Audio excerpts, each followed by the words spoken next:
Friends எல்லோருக்குமே வணக்கம். மாடி தோட்டம்னாலும் சரி, தரை தோட்டம்னாலும் சரி, நம்ம வளர்க்குற செடிகளுக்கு எந்த அளவுக்கு பராமரிப்பு கொடுக்குறோமோ அந்த அளவுக்கு அந்த செடிகள் நல்ல செழிப்பாக வளரும். இன்றைக்கி செம்பருத்தி செடியை எப்படி கட் பண்ணி விடுறதுன்னு தான் பார்க்க போகிறோம்.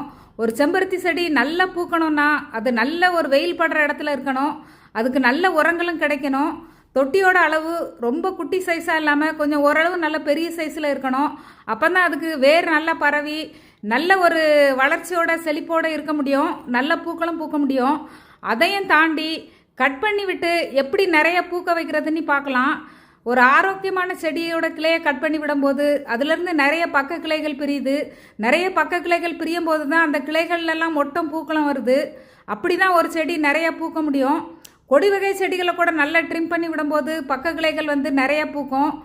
எக்ஸாம்பிளுக்கு நம்ம பார்க்குற ஜாதி மல்லி செடி அங்கே தெரியுது பார்த்தீங்களா? அதை இப்போ கொஞ்ச நாளைக்கு முன்னாடி ரீசெண்டாக தான் கட் பண்ணி வீடியோ கொடுத்தேன்.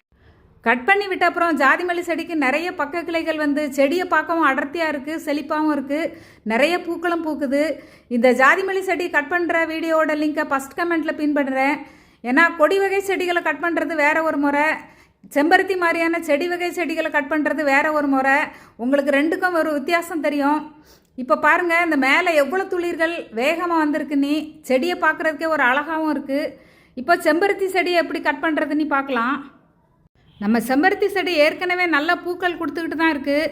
அது இன்னும் நிறைய எண்ணிக்கையில் பூக்கள் கொடுக்கணுன்னா இந்த செடிக்கு கிளைகளோட எண்ணிக்கையை நம்ம அதிகப்படுத்தணும். அடியில் உள்ள மெயின் ஸ்டெம்மில் ஏதாவது புது துளிர்கள் வந்ததுன்னா ஆரம்பத்தில் அதை ரிமூவ் பண்ணிடணும். ஒரு செடின்னா எல்லா இடத்துலையும் துளிர் விட தான் ஆரம்பிக்கும். அந்த துளிரை அப்படியே வளர விட்டோம்னா செடிக்கு ஷேப்பாக மாறிடும். இப்போ கிளையை கட் பண்ணுறதை பற்றி பார்க்கலாம். அந்த கிளைகள் ஆரம்பிக்குது பார்த்தீங்களா நடுவில், அந்த இடத்துல இருந்து கிளைகள்லாம் நீளமாக வளர்ந்துருக்கு. கிட்டத்தட்ட 1.5 முழம் அளவுக்கு வளர்ந்துருக்கு. நம்ம 1.5 முழம் அளவுக்கு வளர விட்டுட்டு தான் அதுக்கப்புறம் கட் பண்ணுறதை பற்றி பார்க்கணும். ஏன்னா அந்த கிளை 1.5 முழம் நீளத்துக்கு வளரும் போது தான் அந்த கிளையோட திக்கு கொஞ்சம் நல்லா தடிமனாகும்.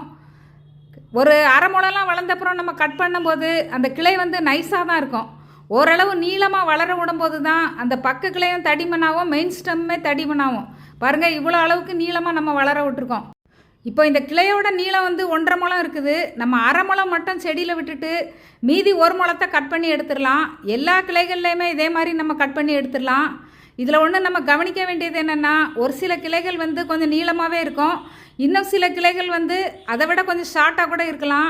நம்ம கட் பண்ணும்போது செடியோட ஷேப்பு கொஞ்சம் நல்லா ஈவனாக இருக்கிற மாதிரி அதையும் கவனித்து நம்ம கட் பண்ணணும். கரெக்டாக 1/2 முழம் அந்த மாதிரி நம்ம கட் பண்ணக்கூடாது. தோராயமாக ஒரு 1/2 முழம் இருக்கிற மாதிரி இருக்கணும். செடியோட ஷேப்பும் நல்லா ரவுண்டாக வர்ற மாதிரியும் பார்த்துக்கிடணும். அந்த மாதிரி கட் பண்ணுறப்ப தான் செடி துளிர்த்த பிறகு நல்ல ஒரு ரவுண்ட் ஷேப்புக்கு வரும். நம்ம கட் பண்ண எல்லாமே நமக்கு பழக்கமாயிரும். செடியை கட் பண்ணும்போது கொஞ்சம் வருத்தமாக தான் இருக்கும். நம்ம கட் பண்ணி விடுற கிளைகளில் இருந்துலாம் ஒன்றுக்கு மேற்பட்ட துளிர்கள் உருவாகி எல்லாம் கிளைகளாக மாறும். கிட்டத்தட்ட 5ஆவது வாரத்திலிருந்து செடி மறுபடியும் நல்லா பூக்க தொடங்கும். நம்ம கட் பண்ணி விடுற செடி நல்லா ஆரோக்கியமானதாக இருக்கணும். ஆரோக்கியமான செடின்னா ரூட் பாண்ட் ஆகாத செடியாக இருக்கணும். செம்பருத்தி செடி அடிக்கடி ரூட் பாண்ட் ஆகும்.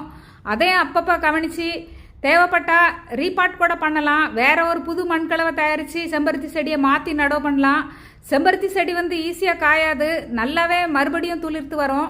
இந்த மாதிரி கட் பண்ணி விடுற செடிகளுக்கு துளிர்கள் வேகமாக வரணும்னா தொட்டி மண்ணுக்கு நல்ல உரங்கள் கொடுக்கணும்.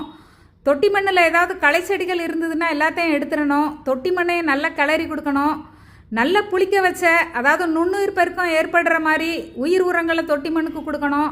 அப்போ தான் அதில் இருக்கிற பாக்டீரியாக்கள் தொட்டி மண்ணில் நல்லா வேலை செஞ்சு சத்துக்களை செடிகள் எடுத்துக்கிற மாதிரி பார்த்துக்கிடும். செடியும் நல்லா வேகமாக துளிர் எடுக்கும். செடிகளை இந்த மாதிரி கட் பண்ணி விடுறதுக்கு ரீபாட் பண்ணுறதுக்கெலாம் ஒரு ஏற்ற சூழ்நிலை இப்போ இருக்குது. கிளைமேட் நல்லா இருக்குது, அடிக்கடி மழையும் பெஞ்சிக்கிட்டு வருது. மாவு பூச்சியை மட்டும் சமாளிச்சிட்டோன்னா அதிக பராமரிப்பு இல்லாமல் நல்ல பூக்கள் தரக்கூடிய ஒரு நல்ல செடி இந்த செம்பருத்தி. இப்போ எல்லா கிளைகளையுமே ஒன்று போல் நம்ம வெட்டிக்கிட்டே வந்துட்டோம் பாருங்கள். எல்லா கிளைகளையுமே இந்த மாதிரி கட் பண்ணிட்டோம். இனிமேல் மண்ணுக்கு உரம் கொடுக்குறத பற்றி பார்க்கலாம். இப்போ தொட்டி மண்ணை நல்லா கிளறிட்டு தொட்டிக்கு தேவையான திட உரங்கள் கொடுக்கலாம். ஆட்டு உரம், மாட்டு உரம், மண்புழு உரம், காய்கறி கழிவு உரம் எது வேணாலும் இருக்கலாம். உரங்களை இந்த மண்ணோட போட்டு நல்லா மிக்ஸ் பண்ணி விடணும். நல்லா மண்ணோட கலந்து விடும்போது தான் செடி ஈஸியாக அந்த உரங்களோட சத்துக்களை எடுத்துக்கிடும்.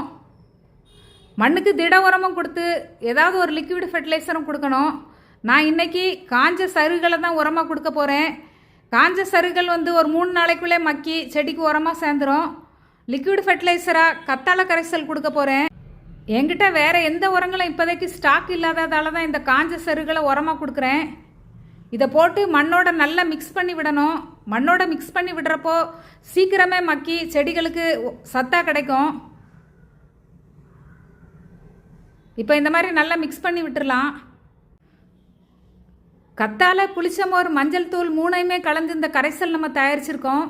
புளிச்சமோர்லேயும் நிறைய நன்மை செய்கிற பாக்டீரியாக்கள் இருக்குது. கத்தாழையில் ஒரு செடி வளர்ச்சிக்கு தேவையான 75 விதமான சத்துக்கள் இருக்குது. மஞ்சள் தூளும் ஒரு கிருமி நாசினி. துளிர் வேகமாகவும் வரணும், பூச்சி தாக்குதல் இல்லாமல் ஆரோக்கியமாகவும் வளரணுங்கிறதுக்காக இந்த கரைசலை மண்ணுக்கும் கொடுத்தோம், செடிக்கும் தெளித்து விடுறோம். இந்த செம்பருத்தி செடியை கட் பண்ணி விடுற வீடியோ உங்களுக்கு ரொம்ப பிடிச்சிருக்கோன்னு நினைக்கிறேன். பயனளிக்கும் விதத்தில் அமைஞ்சிருக்கோன்னு நான் நம்புகிறேன். நீங்களும் அப்படி நினச்சிங்கன்னா நம்ம சேனலை சப்ஸ்கிரைப் பண்ணுங்கள், உங்கள் நண்பர்களுக்கெல்லாம் ஷேர் பண்ணுங்கள். மறக்காமல் உங்கள் கருத்துக்களை கமெண்ட் செக்ஷனில் பதிவு பண்ணுங்கள்.